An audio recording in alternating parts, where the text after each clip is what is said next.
थप्पड़ खाकर भी लड़के ने शादी के लिए हाँ क्यों कहा, जाने वजह।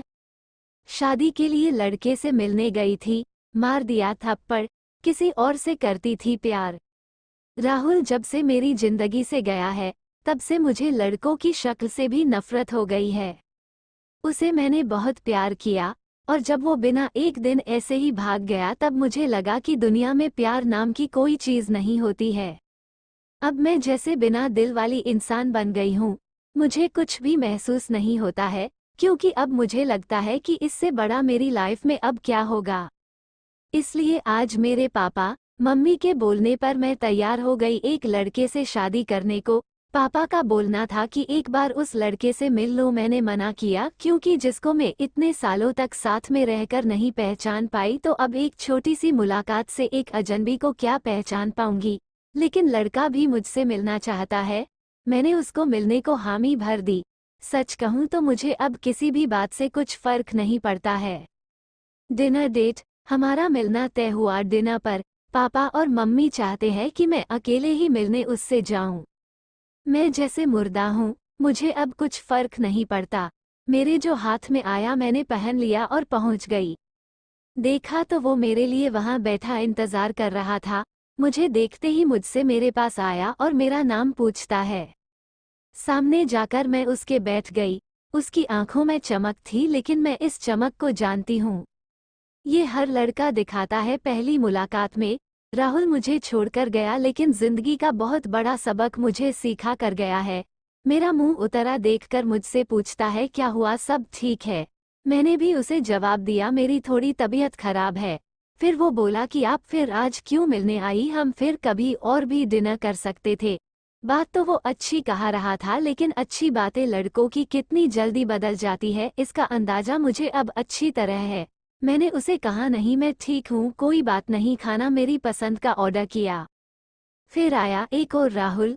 फिर अचानक उसका फ़ोन आया और जब फ़ोन पर उसने बात की तो मैंने तय कर लिया कि अब मैं इससे शादी नहीं करूँगी।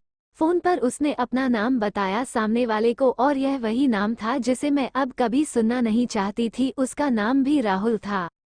मैं भी हैरान थी, मैं इतनी ज्यादा खोई हुई थी, कभी तक मैंने उसका नाम नहीं पूछा, ना पापा मम्मी से ना ही उससे। मैं एकदम से खड़ी हो गई और उसको बोला कि मैं जा रही हूँ, मेरी तबीयत ज्यादा खराब है। वो जैसे घबरा गया, मुझसे बोलता है कि मैं छोड़ देता हूँ आपको गाड़ी से, पर मुझे अब उसके मुंह से कहीं हर बात कांटे की तरह चुभ रही थी। उसको बिना जवाब दिए मैं वहां से चली जा रही थी। वो मेरे पीछे पीछे आ रहा था। मेरी आंखों से अब आंसू टपकने लगे और मैं बाहर टैक्सी या ऑटो का इंतजार करने लगी। आंखों में मेरी आंसू देखकर उसने मेरी बांह पकड़ी और मुझे गाड़ी में बैठने को कहा। उस राहुल का गुस्सा निकला इस राहुल पर। उसने मेरी बांह पकड़ी, बस इतना तो बहुत था मेरे अंदर की आग को निकलने के लिए, और मैंने उसके मुंह पर जोर से एक थप्पड़ मार दिया। वो जैसे हक्का बक्का रह गया हो। और फिर उस राहुल की भड़ास इस राहुल पर निकली और मैंने कहा तुम लड़के अपने आप को समझते क्या हो, जो मन चाहा वो करोगे क्या? जब तुम्हारा मन किया किसी का हाथ पकड़ लेते हो, जब मन किया बिन बताए भाग जाते हो। और वो बस चुपचाप मुझे खड़ा देखता रहा। टैक्सी आई और मैं बैठकर वहां से चली आई। आते वक्त मैंने उसका चेहरा भी नहीं देखा। अपने कमरे में आने के बाद 1 घंटा मैं और रोई। पापा मम्मी को कुछ नहीं बताया। लेकिन सुबह कुछ और ही हुआ। सुबह मैं जगी, लेकिन सच बताऊं तो रात को जो भी मैंने किया उसको मुझे कोई अफसोस नहीं हो रहा था। मुझे लग रहा था कि यह थप्पड़ मैंने उसी राहुल को मारा है। थोड़ी देर बाद ही बाहर हाल से मुझे आवाजें आने लगी। मम्मी मेरा दरवाजा बजा रही है। मैंने दरवाजा खोला। मम्मी बोलती है कि राहुल आया है अपने मम्मी पापा के साथ, जल्दी तैयार होकर नीचे आ जा। मुझे पता चल गया था कि वो जरूर कल रात की बात करने आया होगा, लेकिन मुझे कोई डर नहीं था। मैं नीचे गई, राहुल बैठा, उसने मुझे देखा। मम्मी किचन में थी, मैं गई। उनके चेहरे पर स्माइल थी। मुझे बोलती है कि राहुल और उसके घरवाले हाँ कहा दी है और जल्द ही शादी करना चाहते हैं। अब मुझे कुछ समझ नहीं आया कि जिस लड़के को मैंने कल थप्पड़ मारा, जाने अनजाने जिसे मैंने अपने एक्स बॉयफ्रेंड के बारे में बता दिया, वो मुझसे शादी को कैसी राजी हो गया। इस राहुल ने फिर प्यार जगा दिया। ऐसे तो मेरे लिए उसका नाम ही काफी था ना करने को, पर इस बात को जानने के लिए मैंने मम्मी को बोला कि मुझे उससे बात करनी है। वो फिर मेरे कमरे में आया और पहली बार मुझे लगा मैंने उसे देखा, दिखने में बुरा नहीं है, बोला जाए तो हैंडसम था। तब मुझे ये भी पता चला कि ऐसा क्यों बोलते हैं कि गुस्से में इंसान अंधा हो जाता है।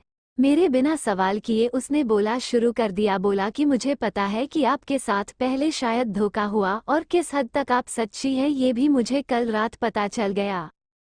इसलिए मुझे आपसे कल रात ही प्यार हो गया और मैं चाहता हूँ कि आप मुझे मौका दें आपको गलता साबित करने का कि सभी लड़के एक जैसे नहीं होते। उसकी यह बात सुनकर मैं ना नहीं कर सकी। एक वो राहुल था जो मुझे प्यार पर से विश्वास उठा गया और एक ये राहुल था जो फिर से मुझे बिलीव करा रहा था कि प्यार होता है। तो इस कहानी को लाइक करके अपने सारे दोस्तों को शेयर करें और हमारे इस चैनल को सब्सक्राइब भी कर ले ताकि आने वाली कहानी वाली वीडियो सबसे पहले आपको मिले। धन्यवाद।